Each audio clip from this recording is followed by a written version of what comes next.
की और आप देख रहे हैं गुड मॉर्निंग स्वदेश। हफ्ते का पहला कारोबारी सत्र और सुबह सुबह संकेत भी काफी पॉजिटिव देखने को मिल रहे हैं एशियन मार्केट से।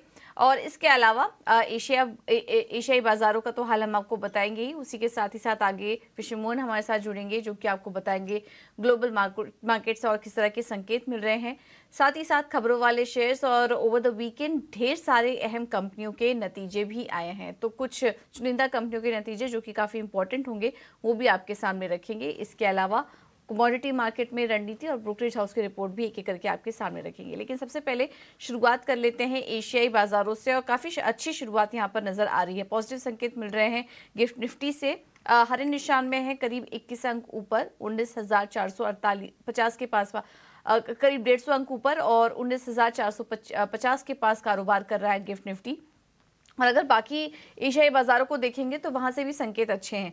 हांगकांग के बाजार करीब 270 अंक ऊपर हैं, कॉस्पी के बाजार भी 3.5 अंकों की मजबूती वहां पर देखने को मिल रही है, निक्केई के बाजार करीब 2.5% ऊपर हैं और चीन के बाजार भी हरे निशान में कारोबार कर रहे हैं। तो एशियाई बाजारों से संकेत अच्छे हैं और ग्लोबल मार्केट से भी अच्छे संकेत ही दिखाई दे रहे हैं और काफी सारे डेवलपमेंट हुआ है शुक्रवार से लेकर अभी तक।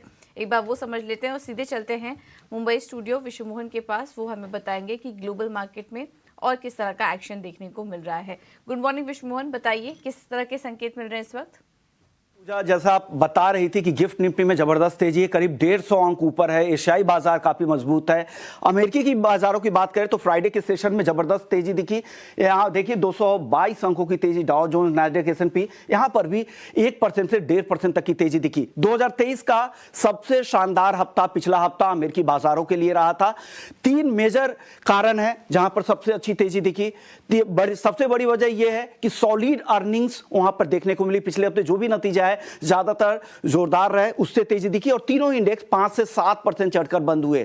दूसरा, अक्टूबर महीने की जो जॉब रिपोर्ट थी बाजार के अनुमान से काफी कम थी, तो सॉफ्ट जॉब रिपोर्ट से फायदा मिला। बाजार को अनुमान था 1,70,000 नई नौकरियों का, 1,50,000 ही आए। इससे लग रहा है कि जो साइजेबल जो ब्याज दरें में बढ़ोतरी हो चुकी है फेड की तरफ से, उसका अब जल्द एंड होने वाला है। दिसंबर में भी ब्याज दरें बढ़ने की संभावना काफी कम लग रही है, उससे बाजार को सपोर्ट मिला और जबरदस्त तेजी देखने को मिली। अन्य संकेतों की बात करें तो कच्चा तेल यहां पर भी अब स्थिरता दिख रही है, 85 के आसपास सेटल होता दिख रहा है, 85 के इर्द गिर्द ही कच्चा तेल घूम रहा है। बॉन्ड यील्ड में भी नरमी आई है, 5% के ऊपर जाने के बाद अब देखिए 4.5% के आसपास अब बॉन्ड यील्ड आ चुका है। तो ये कुछ ऐसे संकेत है जो बाजारों को, इक्विटी मार्केट को सपोर्ट कर रहा है। अब रिस्की एसेट्स में वापस से पैसा आ रहा है, इक्विटी मार्केट में पैसा आ रहा है, गोल्ड में लोगों का रुझान कम हो रहा है, तो गोल्ड में भी स्थिरता है, कच्चे तेल में स्थिरता है, यानी कमोडिटी के प्राइसेस अब धीरे धीरे स्थिर हो रहे हैं और फायदा इक्विटी मार्केट को हो रहा है। इस हफ्ते दो अहम भाषण है फेड चेयरमैन की, देखते हैं वहां से किस तरह के संकेत मिले। लेकिन बाजार यही अनुमान लगाकर चल रहा है कि 2023 में अब दरें नहीं बढ़ने वाली है, एक और बैठक होनी है फेड की दिसंबर में, और 2024 को लेकर क्या वो कमेंट्री आती है उस पर बाजार की अब नजर रहेगी। एशियाई बाजारों से जैसा आपने कहा अच्छे संकेत है, तो कुल मिलाकर दिन अच्छा है, शुरुआत अच्छी होनी चाहिए और उम्मीद कर रहे हैं घरेलू बाजार की ये रैली आगे भी दिन भर टिकेगी। ओके, तो टिकाऊ रह सकती है आज भारतीय बाजारों की रैली, क्योंकि शुरुआत तो अच्छी है, तो इसका अपटिक हमें भारतीय बाजारों पर भी दिखेगा। और जैसा कि विश्वमोहन अभी बता रहे थे कि कमोडिटी मार्केट स्टेबल नजर आ रहा है और दूसरी तरफ इक्विटी मार्केट में जो तेजी आई है उसका फायदा आज भारतीय बाजारों को मिलेगा। कोई बहुत बड़े इवेंट्स नहीं है इस हफ्ते भी, लेकिन फेड चेयरमैन के भाषण पर नजर रहेगी। लेकिन दिसंबर तक 2023 में मतलब अभी कोई बढ़त की उम्मीद नहीं, जिस तरह के बेरोजगारी के आंकड़े निकल कर आए, तो वहां से कॉन्फिडेंस मिला। हमने देखा ग्लोबल बाजारों को और शानदार तेजी वहां पर थी, उसका फायदा आज भारतीय बाजारों को भी मिलेगा। एक बार एफआईआई और डीआईएस के आंकड़े देख लेते हैं, उसके बाद हम समझेंगे कि आज भारतीय बाजारों के लिए अहम स्तर कौन से होंगे। एफआईआई और डीआईएस के आंकड़े भी पॉजिटिव ही नजर आ रहे हैं। कैश मार्केट में एफआईआई ने मामूली 12 करोड़ की बिकवाली वो करके गए हैं, तो एफआईआई भी कहीं ना कहीं लौटते हुए दिखाई दे रहे हैं। ये आंकड़ा हम डिम्पी से समझने की कोशिश करेंगे कि वो इसे कैसा एनालिसिस कर रहे हैं। डीआईएस की बात करें तो 402 करोड़ की खरीदारी हुई है, तो कोई बहुत बड़ा आंकड़ा नहीं है। इंडेक्स फ्यूचर में 1022 करोड़ की खरीदारी का आंकड़ा है एफआईआई का, लेकिन इंडेक्स ऑप्शन में बिकवाली हुई है। ऑप्शन में करीब 5790 करोड़ से ज्यादा की बिकवाली देखने को मिल रही है एफआईआई की तरफ से। तो इस डेटा को कैसे एनालिसिस करें और आज के लिए फिर वायदा बाजार में अहम लेवल्स कौन से होंगे निफ्टी और बैंक निफ्टी के लिए, एक बार ये भी समझ लेते हैं, हमारे साथ डिम्पी काबरा जुड़ चुके हैं फोन लाइन पर। डिम्पी गुड मॉर्निंग, बताइए आज किन लेवल्स पर नजर रखें। ओके, चलिए उनसे उनसे संपर्क नहीं हो पाया। लेकिन यहाँ पर जो उन्होंने लेवल्स हमारे साथ शेयर किए हैं वो आपके सामने रख देते हैं, क्योंकि हम देख रहे हैं कि एफआईएस की तरफ से जो बिकवाली हुई है वो थमी है और आज के लिए जो इंडिकेशंस मिल रहे हैं वो भी काफ़ी पॉजिटिव हैं। तो उसको देखते हुए आज जो अहम रेजिस्टेंस नज़र आ रहा है भारतीय बाजारों के लिए वो 19,400 से 19,500, जिसको कि गिफ्ट निफ्टी इंडिकेट भी कर रहा है। और हमने देखा कि शुक्रवार को भारतीय बाजारों की जो क्लोजिंग हुई है वो भी 19,200 के पास देखने को मिली है। तो आज ये एक काफ़ी अहम रेजिस्टेंस लेवल होगा जिसको कि बाजार टेस्ट कर सकता है। और नीचे की तरफ अब जो सपोर्ट लेवल दिखाई दे रहा है वो 19,100 से 19,000 का है। तो इस रेंज में बाजार कारोबार करता हुआ नजर आएगा, इस पर आप नजर रखिए। और बैंक निफ्टी के लिए जो अहम स्तर नजर आ रहे हैं वो अब ऊपर की तरफ 43,500 से 43,800 के अब नजर आ रहे हैं। और हमने जो क्लोजिंग भी देखी थी वो 43,300 की थी। तो ऊपर की तरफ अब जो लेवल निकल कर आ रहे हैं अहम रेजिस्टेंस लेवल वो ये हैं। और सपोर्ट जो है वो अब 43,000 का दिखाई दे रहा है, यानी कि यहाँ से मात्र 300 अंक नीचे। तो तो ये हैं कुछ अहम लेवल निफ्टी और बैंक निफ्टी के लिए जिन पर कि आज आपको नज़र रखनी है। और हम देख रहे हैं कि गिफ्ट निफ्टी भी कहीं ना कहीं मजबूती के ही संकेत आज यहाँ पर देखने को मिल रहे हैं। तो ये है बैंक निफ्टी और निफ्टी के लिए अहम लेवल्स। और हमने देखा था कि बैंक निफ्टी में शुक्रवार को भी 300 अंकों की तेज़ी देखने को मिली थी। आज भी अगर रैली कंटिन्यू हुई तो ये कुछ लेवल्स हैं जो कि आज बाजार टेस्ट करेगा, तो इस पर आप नज़र रखिए। और अब आगे बढ़ते हैं और कुछ ही देर में हमारे साथ नीलेश भी मौजूद होंगे जिनसे कि बाजार पर रणनीति समझने की कोशिश करेंगे। हमारे साथ फोन लाइन पर डिम्पी भी जुड़ चुके हैं, चलिए पहले उनसे समझ लेते हैं कि आज के लिए अहम लेवल्स कौन से इंपॉर्टेंट होंगे। ओके, ऑलराइट, चलिए माफ कीजिएगा, नीलेश पावस्कर हमारे साथ जुड़ चुके हैं बाजार पर रणनीति देने के लिए। Nilesh good morning. सबसे पहले तो निफ्टी और बैंक निफ्टी पर बताइए आज क्या करें, क्योंकि संकेत तो काफ़ी अच्छे मिल रहे हैं ग्लोबल मार्केट से।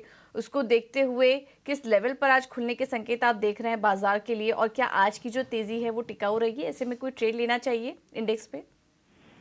देखिए डेफिनेटली बाजार में जो तेजी आ रही है, जिसको मैंने पहले भी कहा था कि एक तेजी वाली रैली जिसको हम लोग कहते हैं, तो जनरली मुझे लग रहा है कि मार्केट एक बार के लिए यहाँ से 19,440 19,500 ये लेवल तक भी चल सकता है। लेकिन एक चीज का ध्यान रखना चाहिए कि वो एरिया आपका प्रॉफिट बुकिंग का होना चाहिए। धीरे धीरे अपने लॉन्ग्स को वहां पे एग्जिट करके फ्रेश शॉर्ट्स की पोजीशंस ऊपर के साइड में आपको बनानी चाहिए, क्योंकि बाजार का ओवरऑल जो स्ट्रक्चर है वो मुझे वीक लग रहा है। लेकिन जो एक काउंटर मूव आया है उसको अगर आपको प्ले करना होगा तो आपको स्ट्रिक्टली स्टॉप लॉस जो होगा वो 19,200 ये लेवल के ऊपर आपको रखना पड़ेगा। लेकिन हायर साइड के ऊपर एक 19,380 19,440 और 19,500 ये लेवल के ऊपर आपको धीरे धीरे करके अपनी पोजीशंस को क्या करके चलना चाहिए, एग्जिट करके चलना चाहिए और हायर लेवल के ऊपर शॉर्ट करके चलना चाहिए। बैंक निफ्टी जब तक 43,200 ये लेवल को मेंटेन कर देता है तब तक यहाँ से एक बाउंस बैक शार्प देखने को मिल सकता है। हायर साइड में एक रेजिस्टेंस लेवल है 43,800 से लेके 44,200, वहां पे आपको देखना पड़ेगा कि मार्केट कैसे कंसोलिडेट करता है और हायर लेवल पे फिर से एक बार के लिए सेलिंग प्रेशर देखने को मिल सकता है। तो अगर आप लॉन्ग हो तो बैंक निफ्टी में 43,200 और निफ्टी में 19,200 ये आपको स्टॉप लॉस रखना पड़ेगा।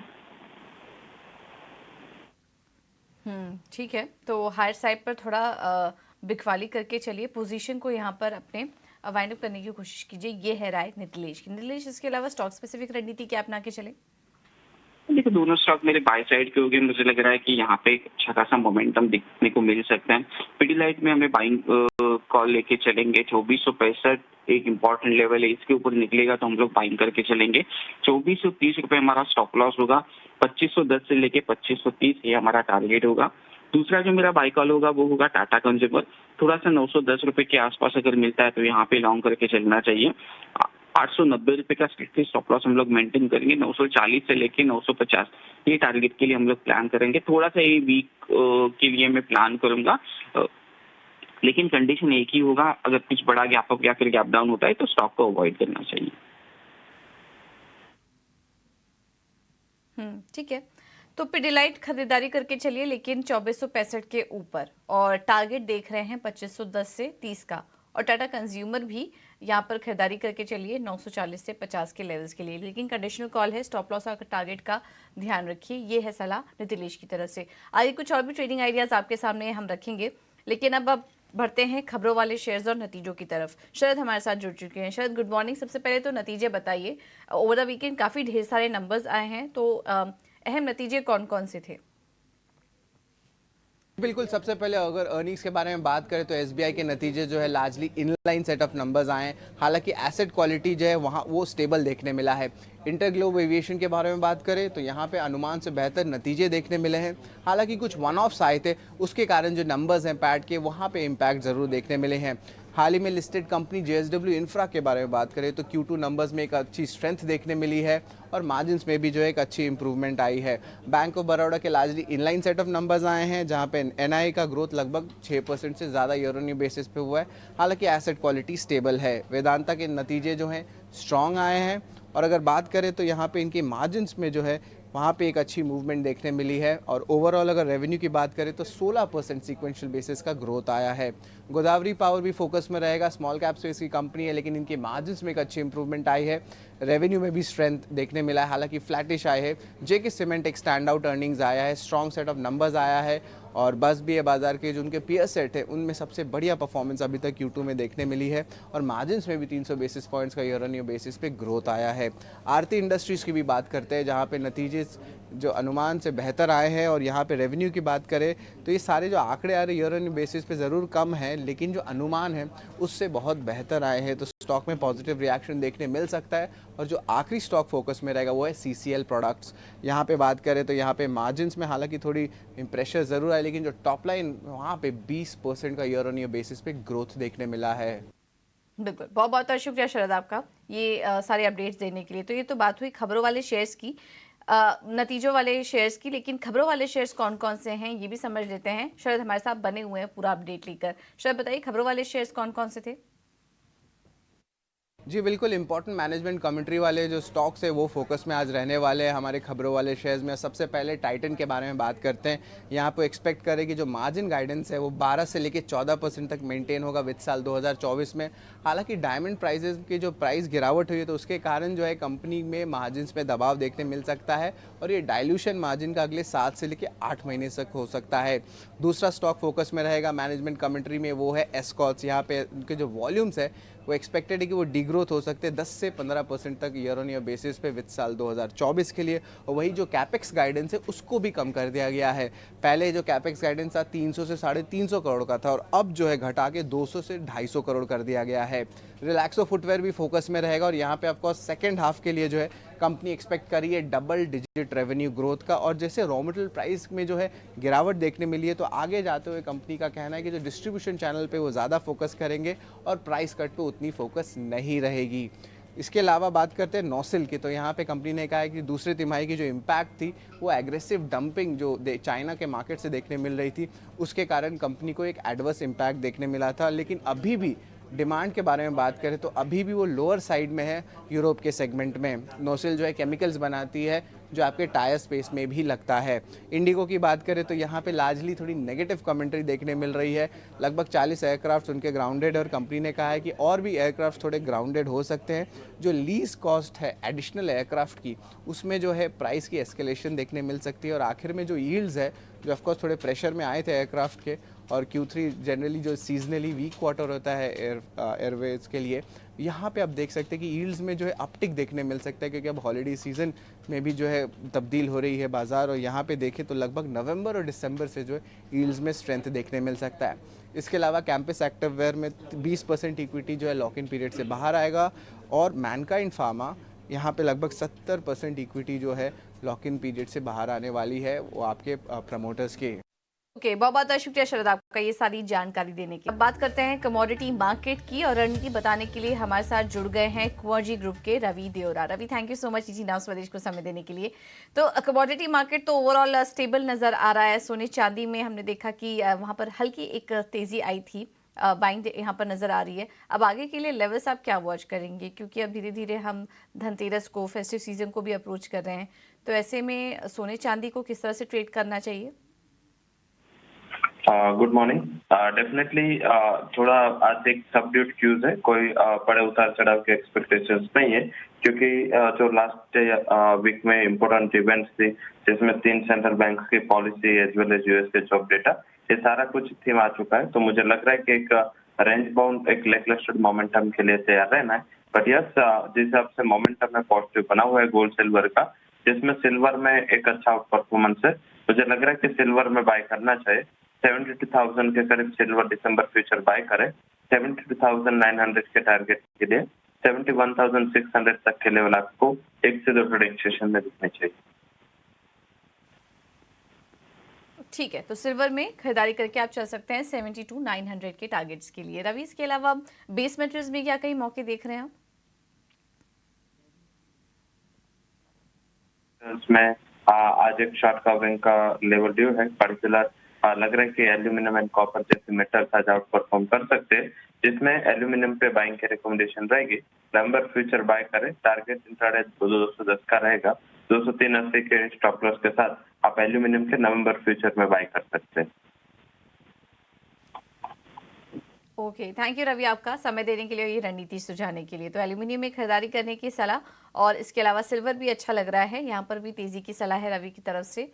दोनों के लेवल्स आपकी स्क्रीन पर। अब बढ़ेंगे आगे और बात करते हैं ब्रोकरेज रिपोर्ट की, क्योंकि काफ़ी सारे अहम नतीजे आए जो कि शरद आपको थोड़ी देर पहले हाईलाइट कर रहे थे, तो उस पर ब्रोकरेज रिपोर्ट्स भी काफ़ी सारी आई हैं। उससे डायरेक्शन मिलेगा कि आज स्टॉक की चाल कैसे रह सकती है। हमारे साथ वामाक्षी जुड़ चुकी हैं पूरा अपडेट लेकर। वामाक्षी, गुड मॉर्निंग, बताइए ब्रोकरेज रिपोर्ट कौन कौन सी आई है? जी बिल्कुल, शुरुआत करते हैं हम एसबीआई के साथ। हम देख रहे हैं कि ब्रोकरेजेस का कहना है कि सारे पैरामीटर्स ट्रैक पर नजर आए हैं। एनआईएम मॉडरेशन एक स्लाइट सरप्राइज रहा है। कासा अभी भी चैलेंजिंग नजर आ रहा है, मगर एसेट क्वालिटी में सुधार नजर आ रहा है। ओवरऑल रिटर्न रेशियोज और बैलेंस शीट भी काफ़ी मजबूत नजर आ रहे हैं, और इसी के चलते हम देख रहे हैं कि कोटक और सीएलएसए ने एसबीआई पर अपनी खरीदारी की राय को बरकरार रखा है। पीबी फिनटेक पर मॉर्गन स्टैनली का कहना है कि रेवेन्यू और कॉन्ट्रीब्यूशन अनुमान से मजबूत कंपनी ने रिपोर्ट किए हैं। कोर और नए बिजनेसेस में काफ़ी मजबूत ग्रोथ कंपनी पोस्ट कर रही है, और ओवरऑल कॉन्ट्रीब्यूशन मार्जिन और एडजस्टेड ईबिटा मार्जिन भी सिक्वेंशियली कॉन्ट्रैक्ट होते हुए जरूर नजर आए हैं, मगर इसके बावजूद मॉर्गन स्टैनली ने पीबी फिनटेक पर अपनी ओवरवेट की राय को बरकरार रखा है। इंडिगो पर ब्रोकरेजेस का कहना है कि Q2 में अनुमान से मजबूत कंपनी ने नेट प्रॉफिट रिपोर्ट किया है, और ये लार्जली प्रोविजन रिवर्सल जो वन ऑफ था और कॉम्पनसेशन जो भी एक वन ऑफ फैक्टर था, उसके चलते ये नज़र आया है। ओवरऑल लॉन्ग टर्म फंडामेंटल्स पर काफ़ी पॉजिटिव नजर आ रहे हैं ब्रोकरेजेस, मगर जीटीएफ इंजन इश्यूज ये एक की अनसर्टेनिटी है 2024 को लेकर। तो लार्जली इसी के चलते गोल्डमैन सैक्स ने इंडिगो पर और बैंक ऑफ अमेरिका ने अपनी खरीदारी की राय को बरकरार रखा है। जोमैटो पर भी काफ़ी सारे ब्रोकरेजेस आए हैं, और ओवरऑल ब्रोकरेज हाईलाइट कर रहे हैं कि काफ़ी मजबूत क्वार्टर रहा है कंपनी के लिए। क्विक कॉमर्स की जो वायबिलिटी है वो बढ़ती हुई नजर आ रही है, और इनफैक्ट ग्रॉस ऑर्डर वैल्यू भी बढ़ता हुआ नजर आ रहा है फूड डिलीवरी और क्विक कॉमर्स में। तो ऑल इन ऑल ये पॉजिटिव फैक्टर्स के चलते हम देख रहे हैं कि एचएसबीसी ने खरीदारी की राय बरकरार रखी, अपना टारगेट प्राइस बढ़ाकर 140 रुपीज़ प्रति शेयर पर कर दिया है। जेफरीज की तरफ से भी खरीदारी की राय आ रही है, और इन्होंने भी अपना टारगेट प्राइस बढ़ाया है, और इनफैक्ट सीएलएसए ने अपनी राय को भी अपग्रेड किया है, आउट परफॉर्म की राय से खरीदारी की राय दी है, और अपना टारगेट प्राइस बढ़ाकर 168 रुपीज़ प्रति शेयर पर कर दिया है। इसके अलावा टाइटन भी हमारे रेडार पर रहेगा। ब्रोकरेजेस का कहना है कि कंपनी की तरफ से मजबूत क्वार्टरली नंबर्स आए हैं। Q2 के जो ज्वेलरी सेल्स है और ईबिट मार्जिन है ये काफ़ी इंप्रेसिव है, और ओवरऑल दूसरे डिविजन्स की तरफ से भी डबल डिजिट ग्रोथ के संकेत नजर आए हैं, और इसी के चलते एचएसबीसी ने टाइटन पर खरीदारी की राय को बरकरार रखा है, और सीएलएसए ने भी अपनी राय को अपग्रेड कर आउट परफॉर्म की राय से खरीदारी की राय दी है, और टारगेट प्राइस भी बढ़ाया है। और आखिर में हम फोकस करेंगे डॉक्टर रेड्डीज पर। हम देख रहे हैं कि मैक्वायरी इम्पैक्ट सिलेक्शन में स्टॉक को इंक्लूड किया गया है। कंपनी अपना हेल्थ केयर एक्सेस बढ़ा रही है लो कॉस्ट जेनेरिक्स के चलते, और इनफैक्ट 150 करोड़ पेशेंट्स तक पहुंचना चाह रही है 2030 तक। तो काफ़ी मजबूत आउटलुक आ रहा है कंपनी की तरफ से। मैनेजमेंट भी काफ़ी प्रोफेशनली रन है, और ओवरऑल गवर्नेंस फ्रेमवर्क भी काफ़ी अच्छा है, और इसी के चलते मैक्वायरी ने डॉक्टर रेड्डीज पर अपनी आउट परफॉर्म की राय को बरकरार रखा है, टारगेट प्राइस 6300 के साथ। ओके, थैंक यू वामाक्षी आपका ये सारी अपडेट हमारे लिए लाने के लिए। तो ये कुछ ब्रोकरेज हाउस की रिपोर्ट से, ज़्यादातर रिपोर्ट्स पॉजिटिव नज़र आ रही थी, इस पर हमारी नज़र रहेगी। चलिए अब आगे बढ़ेंगे, और क्विकली आपके सामने कुछ टॉप ट्रेडिंग आइडियाज़ भी रखेंगे। स्वास्तिका मार्ट की तरफ से जो कॉल्स हमें मिल रहे हैं उसमें पहला है BLS इंटरनेशनल। खरीदारी करने की सलाह है इनकी तरफ से। 300 के लक्ष्य देख रहे हैं स्टॉक पर। स्टॉप लॉस होगा 265 का। और मैनकाइंड फार्मा में भी खरीदारी करने की सलाह है। 1900 का होगा टारगेट। स्टॉप लॉस सुझा रहे हैं 1700 का। जेएम फाइनेंशियल्स की तरफ से कोल इंडिया में तेजी करने की सलाह है। टारगेट ये देख रहे हैं 325 से 331 का और स्टॉप लॉस है 304 का। और दूसरा कॉल है इनका बीईएल में, यहाँ पर भी तेजी करने की राय। 144 147 के टारगेट्स देख रहे हैं स्टॉक पर। स्टॉप लॉस होगा 132 का शेयर के लिए। आखिर में बात करते हैं रेलिगियर सिक्योरिटीज़ की तरफ से जो कॉल्स हमें मिल रही है उसमें पहला है ओएनजीसी खरीदारी करने की सलाह। 196 का होगा टारगेट। स्टॉप लॉस सुझा रहे हैं 187 का। और एलएनटी फाइनेंस होल्डिंग में भी खरीदारी करने की सलाह है 151 के टारगेट्स के लिए। स्टॉप लॉस होगा 136 का। तो सभी कॉल्स में आज तेजी करने की सलाह है हमारे एक्सपर्ट्स की तरफ।